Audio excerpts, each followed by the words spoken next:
I should probably talk about the $1 new car challenge.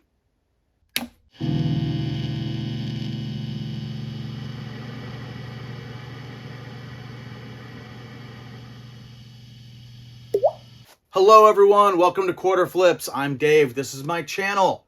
If you are not subscribed, please hit subscribe. That would be awesome. And hit the like button. That would also be really good. Okay, today we're going to talk about the $1 to new car challenge. It's a project that I started at the beginning of October of 2021, starting with $1, 4 quarters actually, and I was going to roll that money up to get a new car. I said I was going to, I am still doing it. The $1 new car challenge is going on. This is just going to be my first year assessment. And I intended to do this in October of this year and get a sense of the first year.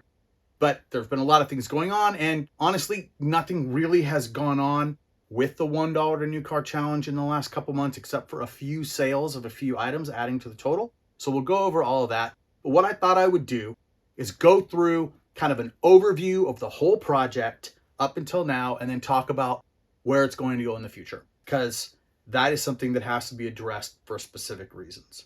So first up, I've got couple of sheets of information here. What I'm going to do is I'm just going to go through the timeline of the whole thing pretty quickly, and I'll throw some stuff up on the screen here so you don't have to just see me reading off of this list.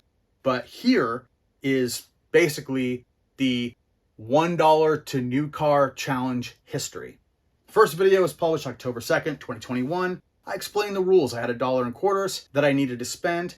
I bought a GURPS fantasy role-playing rule book from my buddy Steve over at his warehouse sale. I purchased it for $1. Someone bought that pretty quickly in the first few days. I had my sale. I sold the book for $10.99 to Anthony from Froggy Flips. He bought the first item. I don't know if I've said that on here before. Maybe I haven't. If I have, I apologize. But Anthony, thank you so much for getting me going on this thing. And I do hope you enjoyed your GURPS rule book. And then I explained how my dollar spreadsheet would work, how my $1 to new car spreadsheet would work. I had to create that. So after shipping and fees from that first sale, I had $3.84 to spend. So I bought 3 DVDs for $1 each. October 18th, I came back with my third video. I had sold 1 DVD for $11.99 and had $5.14 to spend. I bought 2 CDs, 2 DVDs, and Evil Dead 2 on VHS. Pretty quickly, I was back with another video, fourth video, October 26th. I had $7.80 to spend, and I was spending it at the half-off thrift store day. This was my first day shopping with proxy buyer Tanya, so that was her introduction. I bought a 10-inch record, 2 DVDs, a CD, and 10 Hot Wheels cars. Fifth video came up November 1st. I had $11.15 to spend. I bought a CD, a VHS tape, Plague Dogs, and 7 DVDs with that money. And that was the first month. It was a pretty good start. My sixth video came out a month later, December 1st. I had $32.92 to spend. It was my first time going to Pickers Warehouse. I bought a Wii game and 27 DVDs or DVD sets at that stop. It was a big jump forward because I discovered they had 25-cent DVDs at Pickers Warehouse. My seventh video came out just before the end of the year, December 28th. Now I had $110 to spend. We can really thank Pickers Warehouse for that. Proxy buyer Tanya came along once more. It was another half-off thrift day. I bought a board game, a Christmas ornament, a video game, a coffee mug, 2 sealed VHS tapes, 22 DVDs, 7 packs of colored pencils, 11 books, 8 CDs, and 38 Mozart box set CDs. So now we're really rolling on this thing. Eighth video came out February 8th, 2022. I had $158.90 to spend. I decided I want to try to spend all of it at half-off day at St. Vincent de Paul. I ended that first day with $80 left, so I had to do a second day, and that included Pickers Warehouse. So overall, on that trip, for that video, I buy 71 DVDs, 6 plush items, a few toys, 3 board or boxed card games and miniature games, a bunch of Playmobil ships that I have since removed from the challenge, a book, Xenosaga 3 for the PS2, which was a huge, huge score. Ninth video came out March 24th. A little more time in between videos because I'm making more money and building this thing up. This time I have $300 in proceeds, but I implement banking. So what I decide to do now is that for every $300, I'm going to take $100 out and bank it for the car and spend $200. So after that, I decide I'm going to try and spend the entire $200 at Picker's Warehouse. And I succeed. I buy a fishing reel, 2 champagne carrying bags, 10 DVDs, 30 CDs, and a Cummins JetScan bill counter that was 4 parts not working. 10th video came out on May 10th. I banked another $100 and had $203 to spend. Discovered that I didn't get as much money as I wanted to back on the Cummins bill counter and decided to try to go for items that were a little cheaper than that thing in the future. I buy a ton of random stuff at an everything is $1 garage sale. 32 DVDs, 35 CDs, 6 Harry Potter books on CD, a pair of Nikes, a Looney Tune action figure set, a digital camera, a Yamaha keyboard, a little Casio keyboard, and a bunch of toys, including a bunch of plush stuffed animals, and a giant sloth. The 11th video and the last video that I have published where I was buying things, I banked another $100 and had $206 to spend this time. I got piles and piles of stuff that day, including vinyl records, a kid's golf bag, a CB receiver, a Sony video camera, some shirts, Thor's hammer, plus a bunch more stuff. At this point, it's just too much to list. Okay. Where are we now? Where does that put us? This video ordinarily would be me showing everything that it sold and then going out and spending more money to buy more things to put into the $1 new car challenge. And that's not going to happen because the $1 to new car challenge is going to go on pause for a brief period of time. Here's what's up with that. I have sold 52 items since the last video that I made.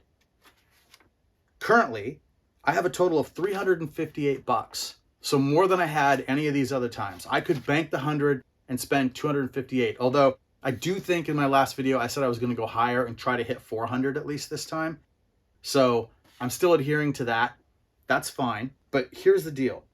So I've got $358 cash, the $300 that I banked also. So $658 from that first $1, basically in the first year of the $1 new car. And all of the items that I have purchased and are either listed or are not even listed yet. That's 144 more items that I either don't have listed or I do have listed. I can tell you that I have 73 things which are not listed. They're not up on Discogs. They're not on eBay. They're just sitting there waiting for me to take photos, weigh them, do the whole thing, descriptions, and get them up. That's part of the issue. So 73 things there, but that also means I have 71 items listed that are still waiting to sell. So what's that translate out to? My average price per sale, and this is after shipping comes out and eBay fees come out and like the 30% that I take for taxes and cover my side of things, my average per item sale across everything that I've sold so far is $6.06 per item. So with the 144 things that I have left, that means I have potentially $872.64 worth of stuff that is either listed and waiting to sell or even more, slightly more, that I haven't even put up yet. So that's pretty good. That's pretty good for the first year. And I could go out and buy a bunch of stuff right now and keep it going. But I'm not going to do that. I'm not going to do that just yet. Here's the deal with $1 new car.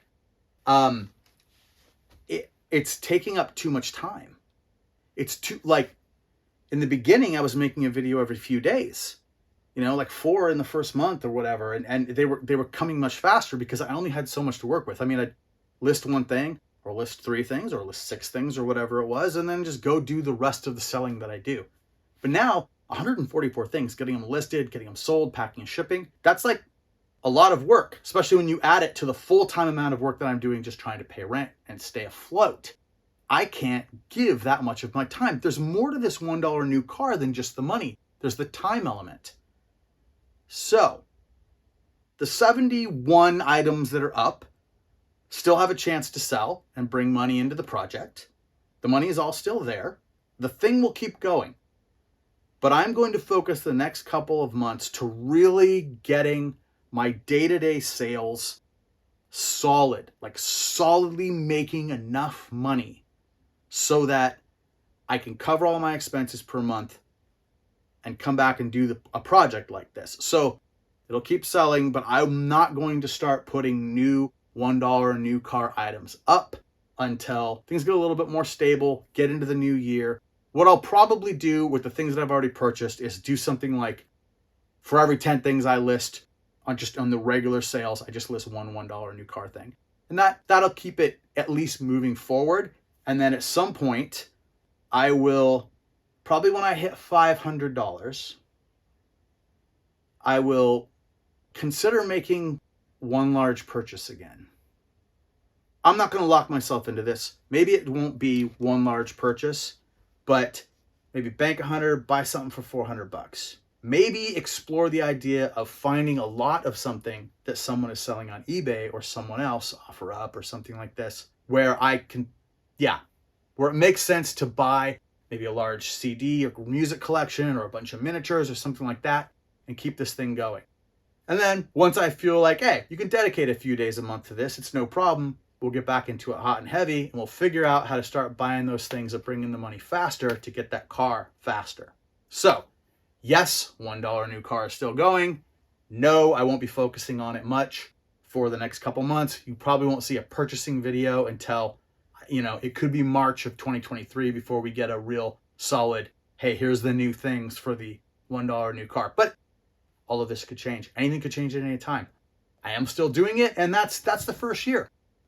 You know what? I think $1 up to 658 plus 800 and something in merchandise. It's pretty good for $1 for a year for something that you're doing on the side that's not even the main push. If anything, I just want to show how much this stuff can roll. Once you start making a profit and putting it into buying these cheap things you find everywhere, garage sales and thrift stores and pawn shops and wherever you can find them, you can make money. And that's just what we do here all the time. That's the main gig here. So this is just, I'm hoping in the end, it will show this arc. I'm going to end up with a graph at some point. Hopefully that'll show, a graph. I haven't made one for this video. So in the future, we'll have a graph that will show time and money spent or something. And it will have an impressive arc. All right, please like and subscribe. And thank you so much for watching. And I'll probably have a couple more videos out before the end of the year, but if I don't, and I just want to go enjoy the holidays, you all enjoy the holidays and have a happy new year and all that good stuff, and I will see you soon. Thanks.